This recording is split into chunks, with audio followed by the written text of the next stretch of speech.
বাজার থেকে নারকেল কিনে এনে প্রথমে এইভাবে আমি ফাটিয়ে দেব। আমি বাজারে যখন নারকেল কিনি সব সময় ছোট সাইজের এবং এই ওভাল সাইজের নারকেল কিনি।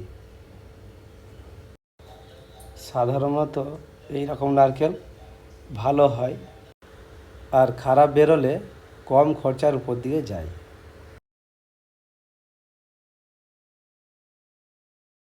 এই যে নারকেল আমি কুচি কুচি করে কেটে নিয়েছি, এটা 1 কাপের মতো হবে।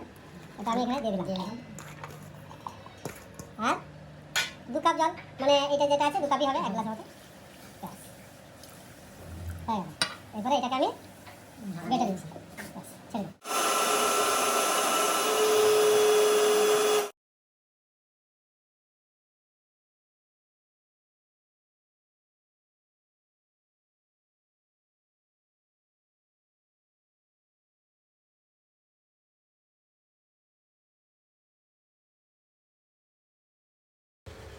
সব থেকে সেরা দুধ রেডি।